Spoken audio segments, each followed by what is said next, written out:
오늘 우리 예배 공동체에게 주시는 하나님 말씀 마태복음 14장에 있는 말씀입니다. 마태복음 14장 1절로 12절에 있는 말씀, 우리 저하고 함께 한 말씀씩 교독을 하도록 하겠습니다. 마태복음 14장 1절부터 제가 먼저 봉독합니다. 그때에 분봉왕 헤롯이 예수의 소문을 듣고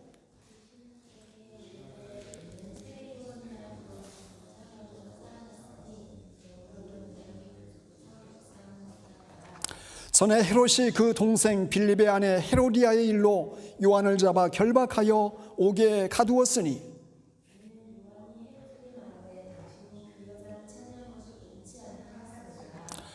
헤롯이 요한을 죽이려 하되 무리가 그를 선지자로 여김으로 그들을 두려워하더니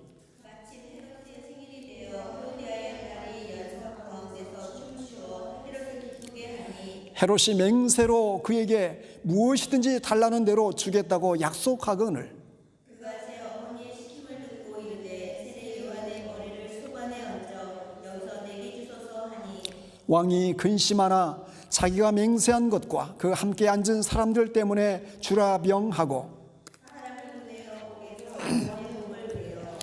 그 머리를 소반에 얹어서 그 소녀에게 주니 그가 자기 어머니에게로 가져가니라.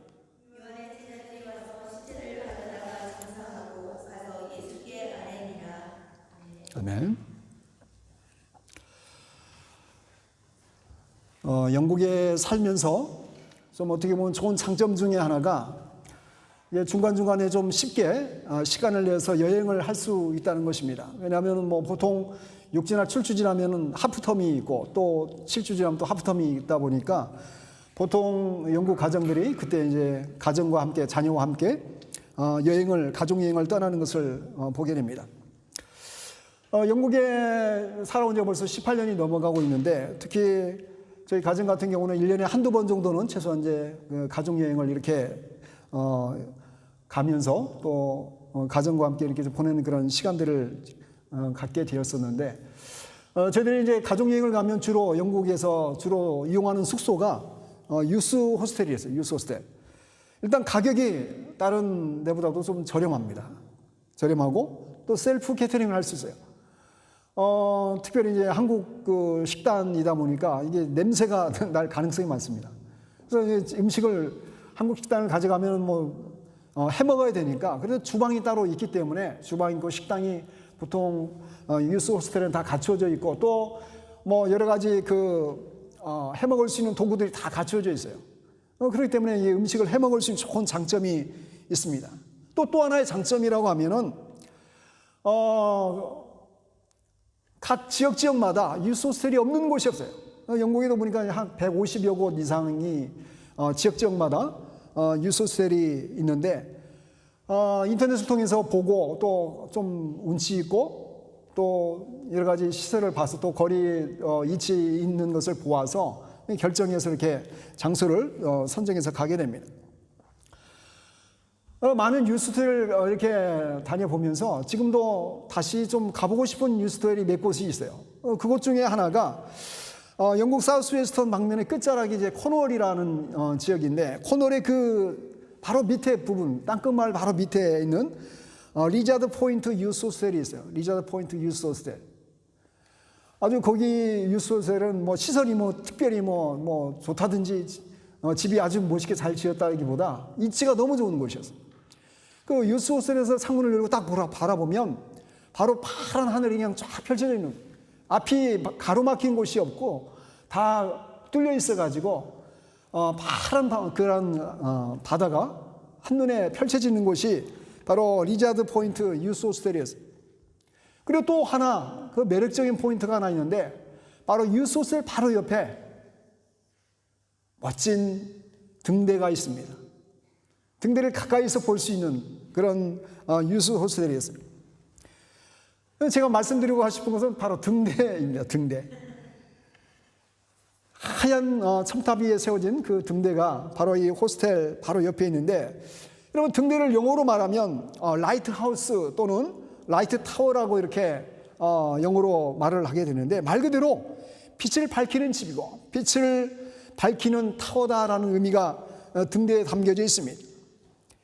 여러분, 등대의 그 역할을, 등대의 사명은 어둠 가운데 많은 항해하는 배들이 등대를 보고 길을 찾아가게 되고, 또 그 등대를 통해서 자기가 어디에 위치해 있는지를 확인하는 그 역할을 해주는 사명이 바로 등대라고 할 수 있습니다.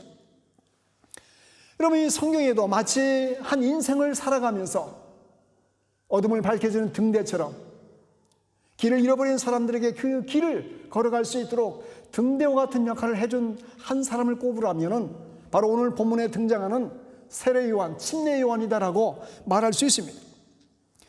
이스라엘이 로마의 속국이 된 지 400여 년 동안 선지자도 또 선지자를 또 계시의 말씀들이 이스라엘 백성들에게 주어지지 아니했습니다. 400년의 침묵을 깨고 회개하라 천국의 복음을 선포했던 선지자가 바로 침례 요한, 세례 요한이다라고 말할 수 있습니다. 특별히 이 침례 요한, 세례 요한은 예수님의 사역을 철저하게 준비하기 위해서 6개월 먼저 태어난 사람이었습니다.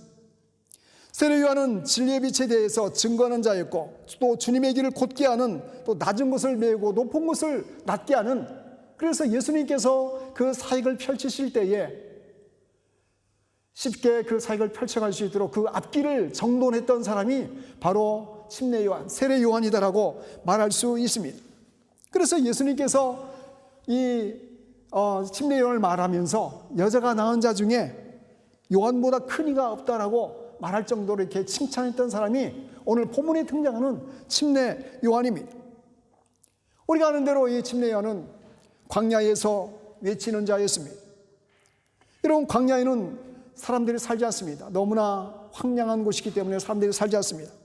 그러나 그는 이 광야에서 거주하면서 약대 털옷을 입고 허리에 가죽띠를 띠고 메뚜기와 야생꿀 석청을 먹으면서 검소하고 청렴결백한 삶을 살았던 사람이 바로 이 침례 요한입니다.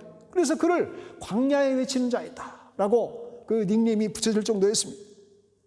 뿐만 아니라 그는 철저하게 겸손한 사람이어서 사람들이 당신이 그럼 진정 이 민족을 구원할 메시아이십니까? 라고 물었을 때에 자신은 물로 세례를 주지만 뒤에 오신 분은 물과 성령으로 세례를 주실 것이다 라고 말하면서 장차 오실 그분을 위해서 자기는 준비하는 자다라고 자신은 이렇게 겸손하게 소개했던 사람입니다.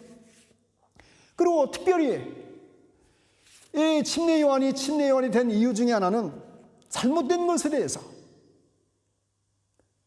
아니오와 예를 분명히 했던 사람 중에 하나가 바로 이 침례 요한입니다. 그 당시에 왕 헤롯이 악한 일을 행하게 됐을 때에 그 악한 것에 대해서 그 권력 앞에 어느 누구도 한마디 바른 말을 하지 못하게 됐을 때에 그는 그 잘못된 것을 지적하고 잘못된 것을 잘못된 것이라고 말할 수 있는 그런 용기를 지녔던 사람이었습니다. 그럼에도 불구하고 그는 오늘 본문의 모습을 통하여 어떻게 인생의 마지막 모습을 우리에게 보여주고 있습니까? 헤롯 왕의 생일날 축하하는 딸의 그 춤값에 목이 잘 이어지는 비참한 인생을 우리에게 보여주고 있습니다. 여러분, 그럼에도 불구하고 성경은 여기에 대해서 묵묵히 그 사건의 내용을 기록하면서 더 이상 설명하지 않습니다. 더 이상 설명하지 않지만은 이 침례 요한의 그 삶의 모습을 통해서 그가 얼마만큼 사명을 감당하고 얼마만큼 그 삶의 그 의미, 목적을 충실하게 살아가는지를 더 이상 설명을 하지 않지만은 그 모습을 그 짧은 인생을 통해서 우리에게 소개를 해주고 있습니다. 이렇게 세례 요한, 침례 요한은 어둠의 시대에 하나님의 의를 위해 자신의 목숨을 아끼지 않고 살았던 사람이었습니다. 그리고 마지막 목이 잘리워 죽으면서 마치 어둠을 밝히는 등대처럼 마지막 아름다운 생을 마감하게 되는 모습을 우리에게 보여주고 있습니다.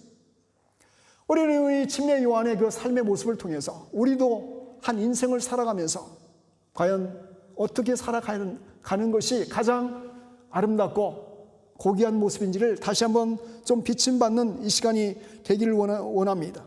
뿐만 아니라 오늘 이 모습을 통해서 얼마나 악한 모습이 한 인생의 그 죽음을 통해서 펼쳐지게 되고 그 죽음을 통해서 드러난 그 악한 모습들을 우리가 또 그 모습을 바라보면서 경계하는 그런 오늘 이 말씀의 모습들이 되었으면 좋겠습니다. 만약에 오늘 이와 같은 악한 일을 행했다면은 마치 오늘 우리나라의 큰 핫 이슈처럼 공수처를 만들어서 공직자 부정부패 조사하는 그런 특별 검사를 임명해서 그 잘못을 일목요연하게 드러내면 그 잘못이 온천하에 드러날 것입니다.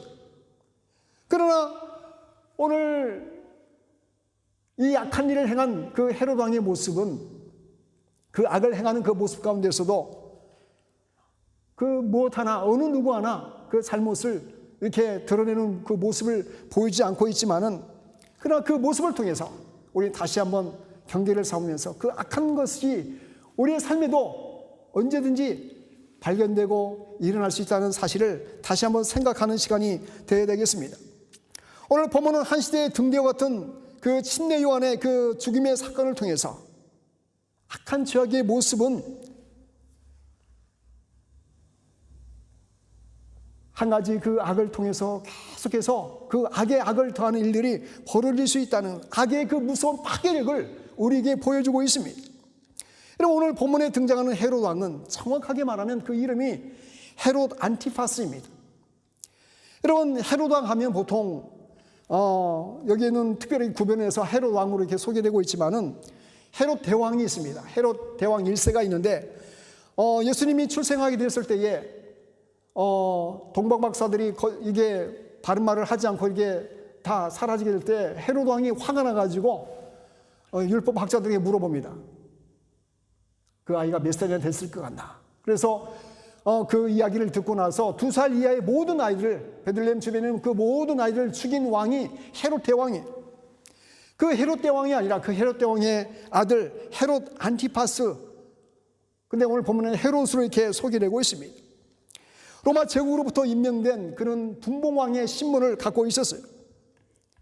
그럼에도 불구하고 자신의 야육을 위해서는, 욕심을 위해서는, 권력을 위해서는 아무것도 두려워하지 않는 사람이 바로 헤롯 안티파스였습니다. 이런 분봉왕 헤롯 안티파스는 자신의 그 배달한 이복 동생인 빌립의 아내인 헤로디아를 강제로 빼앗아서 자신의 아내로 삼은 사람이었습니다. 그러니까 결국 자신의 그 제수씨를 자신의 아내로 삼은, 권력의 힘으로 자신의 아내로 삼은 사람이기 때문에 다른 사람들이 보면서 이것은 옳은 일이 아니다라고 하는 것을 누구나 알고 있었어요. 그러나 어느 누구도 그 잘못된 것을 지적하지 못했던 것입니다. 그 당시에 가장 큰 그 잘못을 지적했던 사람이 바로 침례 요한이었어요. 세례 요한이었어요. 가장 앞장서서 비판한 사람이었습니다. 그 비판이 수위가 점점 커지고, 그리고 그 침례 요한의 영향이 점점 커짐으로 인해서 이 헤롯 안티파스가 좀 두려움이 들게 됩니다. 그래서 결국 이 침례 요한을 옥에 가두어 버리게 되는데, 오늘 본문에는 나오지 않지만 마가복음 6장 20절에는 이렇게 소개하고 있습니다. 헤롯이 요한을 의롭고 거룩한 사람으로 알고 두려워하여 보호하며 또 그의 말을 들을 때에 크게 번민을 하면서도 달갑게 들음이러라 하는 그 마음에 교차하는 그 헤롯의 마음을 보여주고 있는 것입니다. 이 침례 요한의 그 구절을 얘기하는 그 말들이 결국 헛되고 잘못된 것이 아니다라는 것을 알고 있었던 것이에요. 바르게 말해주는 그 침례 요한의 메시지를 통해서 자신이 무엇을 잘못했는지를 알고 있었어요. 그러나 딱 여기까지였습니다. 사실 대다수의 많은 사람들이 헤롯처럼 그 잘못에 대해서 번민하게 되고 내가 잘못했구나 뉘우치게 됩니다. 근데 뉘우치기까지는 헤롯이나 또 대다수 우리처럼 똑같습니다. 더 이상 나가지 않는 그 잘못이 벌어질 수 있는 것이에요. 이 헤롯 안티파스는 이 침례 요한의 그 메시지에 귀를 기울이고 또 양심의 그 울림에 귀를 기울이면서 자신의 잘못된 것을 아는 데까지는 나아갔지만은 더 이상 액션이 그에게 있지 아니했다는 것입니다. 그리고 그렇게 목숨을 초월해서 바른 말을 했던 이 침례 요한을 결국 자기 생일 축하연에 춤의 대가로 그를 죽여버리는 악을 행하게 된 것을 보여주고 있습니다. 여러분, 구약성경에 등장하는 다윗을 우리 너무나 잘 압니다. 다윗은 이스라엘의 통일 왕국의 기틀을 다져가고 있을 때에 일생일대의 가장 큰 잘못된 죄악을 저지르게 됩니다. 전쟁터에서 왕을 위해 목숨을 걸고 싸우는 우리야 장군의 아내인 밧세바를 간음하는 범죄를 저지르게 됩니다. 그리고 다윗은 이 죄악을 숨기기 위해 충성스럽게 전쟁터에서 싸움하고 있는 우리야를 전쟁터에 밀어넣어서 결국 죽이는 살인 교사죄를 저지르게 됩니다. 여러분, 헤롯도 심레온을 죽인 사람이고 다윗도 간음죄를 짓고 또 충성스러운 자신의 장군을 죽인, 우리야를 죽인 그런 살인자와 마찬가지예요. 똑같은 범죄자입니다. 그런데 한 가지 본질적으로 차이가 있다면, 다윗은 그 잘못을 지적함을 받고 그 죄 앞에 서게 되었을 때에 철저하게 돌이키고 회개하는 사람이 바로 다윗이었다는 것입니다. 시편 51편은 다윗이 밧세바와 동침한 후에 참회의 기도를 이렇게 표현하고 있습니다. 시편 51편 1절로 3절에 보면, 하나님이여 주의 인자를 따라 내게 은혜를 베푸시며 주의 많은 긍휼을 따라 내 죄악을 지워주소서. 나의 죄악을 맑게 씻으시며 나의 죄를 깨끗이 제하소서. 무릇 나는 내 죄과를 나오니 내 죄가 항상 내 앞에 있나이다. 이어지는 9절로 10절에서도 주의 얼굴을 내 죄에서 돌이키시고 내 모든 죄악을 지워주소서. 하나님이여 내 속에 정한 마음을 창조하시고 내 안에 정직한 영을 새롭게 하소서. 이렇게 기도하고 있습니다. 여러분, 우리는 때로는 헤롯 왕처럼 또 다윗처럼 하나님 앞에 또 많은 사람 앞에 잘못과 죄악을 범할 수 있습니다. 그러나 중요한 것은 바로 다윗처럼 하나님 앞에 철저하게 그 죄악을 죄로 인정하고 시인하고 자복하며 하나님의 자비를 구하는 것입니다. 이것이 헤롯과 다윗 왕의 근본적인 차이였습니다. 죄는 무서운 파괴력을 더하기 때문에 다윗도 죄에 죄를 더하면서 간음죄를 짓고 더 나아가서는 그 죄를 덮으려고 살인죄까지 지는 악한 범죄자였지만, 하나님의 은혜 앞에 사죄를 구하며 하나님의 회복의 은혜를 구하는 다윗의 모습을 통해서 그 죄로 말미암아 단절된 그 단절을 회복하는 은혜를 누렸던 사람임을 우리에게 보여주고 있는 것입니다. 여러분, 그러므로 죄 앞에 회피하지 마시고 죄를 죄로 느껴질 때에 하나님의 은혜를 구하시는 하나님의 사람들이 되시기를 간절히 주님의 이름으로 축원을 드립니다. 두 번째로, 향락의 때에 너무나 쉽게 범죄하는 모습을 우리에게 보여주고 있습니다. 여러분, 평상시의 삶에서는 누구나 다 감성과 이성을 잘 컨트롤할 수 있습니다. 그러나 기분이 한창 무르익어갈 때에 사람은 쉽게 범죄의 온상에 빠져들 가능성이 많습니다. 여러분, 헤롯 왕이 평상시에는 이 심리의 여왕의 말을 듣고 여러 가지로 깨닫는 것들이 많이 있었습니다. 그런데 오늘 본문에 보니까 헤롯 왕의 생일잔치를 벌여놓고 한참 기분이 무르익어가게 되었을 때에 돌이킬 수 없는 잘못을 범하게 되는 것을 보여주고 있습니다. 오늘 우리가 읽었지만 6절로 7절 말씀, 6절 7절 말씀을 한번 같이 읽어봅니다. 마침 헤롯의 생일이 되어 헤로디아의 딸이 연석 가운데서 춤을 추어 헤롯을 기쁘게 하니 헤롯이 맹세로 그에게 무엇인지 달라는 대로 주겠다고 약속하거늘, 자기 생일이 되어서 사랑하는 헤로디아의 딸이 그 잔치 가운데 춤을 예쁘게 춥니다. 딸이 예쁘게 춤을 추니까 헤롯이 맹세를 합니다. 무엇이든지 달라는 대로 내가 너에게 주겠다 약속을 하게 됩니다. 그런데 이것이 얼마나 큰 잘못된 약속이고 또 이것 때문에 돌이킬 수 없는 죄를 짓게 되는지 알 수 없는 일이 벌어지게 됩니다. 근데 사실 이 헤롯 왕의 그 권세라고 하는 것은 언제든지 그 권세 자리를 잃어버릴 수 있는 당시에 그 분봉왕이라는 위치였습니다. 이런 분봉왕이라는 것은 로마 제국이 식민지를 효율적으로 관리하기 위해서 식민지 현지인을 현지 왕으로 세우는 것이었어요. 그렇기 때문에 뭐 군사권이라든지 또 물론 자체적으로 통치할 수 있는 그런 행정권은 부여해 주지만은 뭐 사법권이라든지 애교권이라든지 군사권은 다 그 지역을 관할한 총독이 갖고 있었습니다. 그런데 오늘 본문에 보면은 향락의 술기운에 빠져들게 되었을 때에 헤롯 왕은 주워 담을 수 없는 맹세를 해버리게 됩니다. 헤롯이 맹세로 그에게 무엇이든지 달라는 대로 다 주겠다 약속을 하게 됩니다. 결국 이 잔치상에서 파티를 열어놓고 그 분위기에서